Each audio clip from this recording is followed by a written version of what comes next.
കൂട്ടുകാരെ, മിനീസ് കിച്ചണിലേക്ക് എല്ലാവർക്കും സ്വാഗതം കേട്ടോ. നല്ലൊരു പൈനാപ്പിളും കൊണ്ടുള്ളൊരു പച്ചടി അല്ലെങ്കിൽ മധുരത്തിൻ്റെ റെസിപ്പിയാണ് കേട്ടോ. നല്ല പച്ചടി പോലാണ്, കടുവൊക്കെ അരച്ചാണ് ഇത് ഉണ്ടാക്കിയിരിക്കുന്നത്. നല്ല ടേസ്റ്റാണ് കേട്ടോ. നമ്മളെ സദ്യക്കൊക്കെ വിളമ്പുന്ന പോലെ രീതിയിലാണ് ഇത് ഉണ്ടാക്കിയിരിക്കുന്നത് കേട്ടോ. വീഡിയോയിലേക്ക് പോകുന്നതിന് മുമ്പ് വീഡിയോ കണ്ട് ഇഷ്ടപ്പെടുവാണ് ലൈക്ക് ചെയ്ത്, ഷെയർ ചെയ്ത്, കമൻറ്റ് ചെയ്ത്, സബ്സ്ക്രൈബ് മറക്കല്ലേ. വീഡിയോയിലേക്ക് ഇപ്പം പൈനാപ്പിളിൻ്റെ സീസണൊക്കെയാണത്. ഇത് കണ്ടോ, നമുക്ക് പൈനാപ്പിളും കൊണ്ടൊരു നല്ലൊരു പച്ചടി ഉണ്ടാക്കാം കേട്ടോ. നല്ല പഴുത്ത പൈനാപ്പിളാണ്. ഇതൊന്ന് കട്ട് ചെയ്തെടുക്കാം, തൊലിയൊക്കെ ചെത്തിയിട്ട് ഒന്ന് കട്ട് ചെയ്തെടുക്കാം. ഇതുപോലെ അരിഞ്ഞെടുത്തിട്ടുണ്ട്. നമുക്കിത് ചട്ടിയിലേക്ക് ഇടാം. ചട്ടിയിലാണ് ഇത് വെക്കുന്നത്.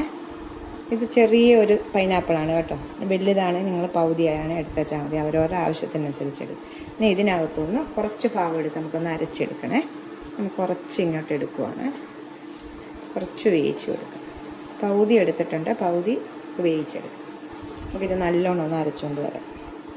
നമ്മൾ അരച്ചുകൊണ്ട് വന്നിരിക്കുന്ന ഇതിലേക്ക് ഒഴിക്കാവേ. അപ്പം ഞാൻ അരച്ചുകൊണ്ട് വന്നിട്ടുണ്ട്. ഈ പൈനാപ്പിൾ നമുക്ക് ഇതിലേക്ക് ഒഴിക്കാം. അരച്ച് വെച്ചിട്ട് നമുക്ക് 2 പച്ചമുളക് ഇടണം. ഇതിലേക്ക് സ്വല്പം മഞ്ഞൾപ്പൊടി, ഒരു 1/4 ടീസ്പൂൺ മഞ്ഞൾപ്പൊടി,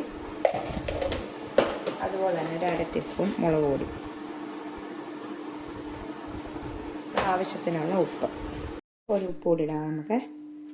ഉപ്പ് കൂടി ഇട്ട് അതിന് ശേഷം ഇതുപോലെ ഇച്ചിരി ശർക്കരയോ പഞ്ചസാരയോ ഇടാം. അപ്പം ഞാൻ ശർക്കരയാണ് ഇടുന്നത് കേട്ടോ. ചോളം ഇടും. എന്നിട്ട് 1/2 കപ്പ് വെള്ളം കൂടി ഒഴിച്ച് നമുക്ക് നല്ലോണം ഒന്ന് വേവിച്ചെടുക്കാവേ. ഞാൻ ആ മിക്സിയുടെ ജാറിലേക്ക് ഒഴിച്ചിട്ട് ഒഴിക്കുവാണ് 1/2 കപ്പ് വെള്ളം. നല്ലോണം മിക്സ് ചെയ്ത ശേഷം നല്ലോണം ഇതൊന്ന് വേവിച്ചെടുക്കാം. വേവിക്കാൻ വെച്ചിട്ടുണ്ട്. ഇത് വേകട്ടെ.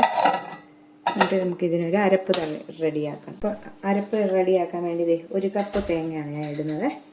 1 കപ്പ് തേങ്ങ ഇതിലേക്ക് ഇട്ടിട്ടുണ്ട്. ഇതിലേക്കൊരു 1/2 ടീസ്പൂൺ കടുക്, 1/2 ടീസ്പൂൺ കടുക്, ഒരു പച്ചമുളക്, ഒരു 1/4 ടീസ്പൂണ് നല്ല ജീരകം, വെള്ളം ഒഴിച്ച് നല്ലോണം അരച്ചുകൊണ്ടെടുക്കും. ഈ സമയത്ത് ചിലരൊക്കെ തൈര് വെച്ചാണ് അരയ്ക്കുന്നത്. ഞാനിത് വെള്ളം ഒഴിച്ച് അരച്ച് ചേർത്തിട്ട് ലാസ്റ്റാണ് തൈര് ചേർക്കുന്നത്. അപ്പം നമുക്ക് ഇതൊന്ന് അരച്ചുകൊണ്ട് വരാം. നമ്മുടെ പൈനാപ്പിൾ വെച്ചിട്ട് നമുക്കൊന്ന് ഇളക്കി ഇട്ട് കൊടുക്കാവേ. എന്നിട്ട് നമുക്ക് നമ്മൾ കരിയാപ്പില ഇട്ടില്ല, ഈ സമയത്ത് നമുക്ക് ഇച്ചിരി കരിയാപ്പില ഇടാവേ. എന്നിട്ട് നല്ലോണം എടുക്കട്ടെ. സമയം അരപ്പ് നമ്മളത് അരച്ചുകൊണ്ട് വന്നിട്ടുണ്ട്. ഇത് മാറ്റി വെക്കാവേ. അതെ, നല്ലോണം വെന്തു. നമ്മുടെ ശർക്കരയെല്ലാം കൂടെ നല്ല ഇതായിട്ട് ഇട്ടിട്ടുണ്ട് കേട്ടോ. അപ്പോൾ നല്ലോണം വെന്തിട്ടുണ്ട് ഇത് കേട്ടോ.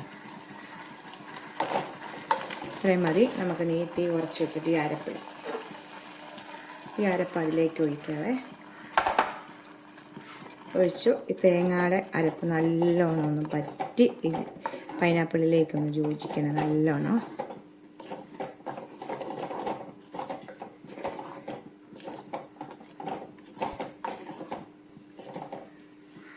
നമുക്ക് ഈ തേങ്ങയും പൈനാപ്പിളും എല്ലാം കൂടെ ഒന്ന് യോജിച്ച് നല്ലോണം വെള്ളം പറ്റി ഒന്ന് വെന്ത് വരണേ. അപ്പം മൂടി വെച്ച് ചെറിയ തീയിൽ ഒന്ന് പറ്റിച്ചെടുക്കാം. എന്നിട്ട് വെള്ളമെല്ലാം പറ്റി നമ്മുടെ തേങ്ങ പൈനാപ്പിളും എല്ലാം കൂടെ നല്ലോണം യോജിച്ചിട്ടുണ്ട്. നമുക്ക് തീ ഓഫ് ചെയ്യാവേ. ഈ സമയം നമ്മൾ തീ ഓഫ് ചെയ്യുകയാണ്. ശേഷം നമുക്ക് 3 ടേബിൾ സ്പൂൺ തൈര് ഒന്ന് ഉടച്ചിട്ട് ഇതിലേക്ക് ചേർക്കാം. തീ ഓഫ് ചെയ്ത ശേഷം മാത്രം ചേർക്കുക കേട്ടോ. ഇതിലേക്ക് കുറച്ച് മുന്തിരിങ്ങയും കൂടെ ഇടാം.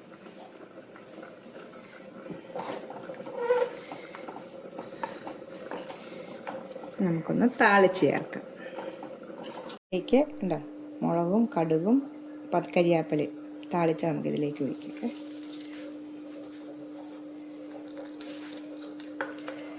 ഇത്രയും മതി. നല്ല സൂപ്പർ ടേസ്റ്റി ആയിട്ട് വെറൈറ്റി ആയിട്ടുള്ളൊരു പച്ചടിയുടെ റെസിപ്പിയാണ് കേട്ടോ. അപ്പോൾ എല്ലാവരും ഒന്ന് ട്രൈ ചെയ്ത് നോക്കണം.